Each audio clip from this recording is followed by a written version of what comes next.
लगातार विवादों में रहे बाबा बागेश्वर धाम की तरफ से एक और फिर से अपडेट सामने आ रही है। दरअसल बाबा बागेश्वर फिर से खबरों में सामने आ गए। पूरा मामला क्या है हम आपको विस्तार से बताते हैं। पटना के नौबतपुर के तरेत पाली मठ में बाबा बागेश्वर की हनुमत कथा का रविवार को दूसरा दिन था। दिव्य दरबार में हजारों की तादाद में श्रद्धालु उमड़े हुए थे, लेकिन इसी दौरान अचानक बागेश्वर बाबा ने अनहोनी की आशंका जताते हुए 15 मई का दिव्य दरबार स्थगित कर दिया है और अपील की है कि टीवी पर ज्यादा लोग हनुमत कथा सुने। 5 दिन कथा जारी रहेगी। दोपहर 2 बजे हनुमत कथा होगी, लेकिन कथा में ज्यादा श्रद्धालुओं के नहीं आने की बात कही है। दरअसल 14 मई को कथा के दौरान भीषण गर्मी और धूल उड़ने के चलते लोगों को घुटन महसूस होने लगी थी। कई लोग पंडाल में ही बेहोश हो गए और कई लोगों की तबीयत बिगड़ गई थी।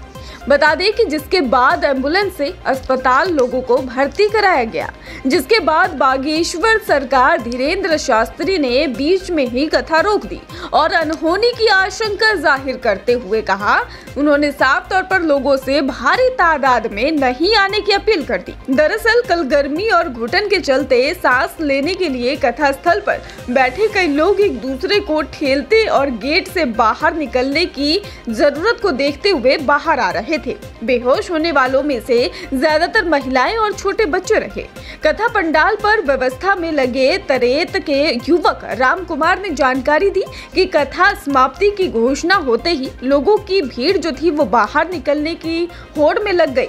मौजूद लोग तत्काल बाहर निकल जाना चाहते थे और इसमें वहां भगदड़ जैसी स्थिति उत्पन्न हो गई।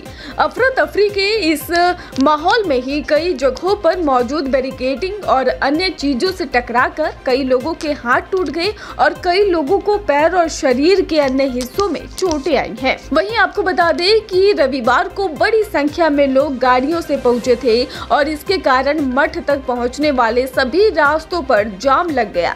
10,000 से ज्यादा गाड़ियां रविवार को आयोजन स्थल पर पहुंची। कथा विराम के बाद घर लौटने के लिए लोगों को घंटों जाम से जूझना पड़ा। तरेत से पटना के बीच 25 किलोमीटर 3-3.5 घंटे में तय हुई और जिन्हें सवारी नहीं मिली वे अपने परिवार के साथ पैदल ही सड़क पर चलते दिखाई दिए। हनुमत कथा के दूसरे दिन की शुरुआत हनुमान जी की आरती के साथ हुई। फिर बाबा बागेश्वर ने लंकिनी और विभीषण से हनुमान की मुलाकात से जुड़ी कथा सुना रहे थे। बाबा ने कहा कि लंका में प्रवेश करते समय लंकिनी ने कौशलपुर राजा का ध्यान करके जाने की बात हनुमान से कही थी, जिसे हनुमान जी ने मान लिया था। बाबा बागेश्वर लंका में हनुमान और विभीषण की मुलाकात की कथा सुना ही रहे थे कि लोगों की बढ़ती भीड़ के कारण कथा स्थगित करनी पड़ी। बाद में हनुमान जी आरती के साथ ही दूसरे दिन की कथा को विराम दिया गया। Bureau report, Sudesh 24।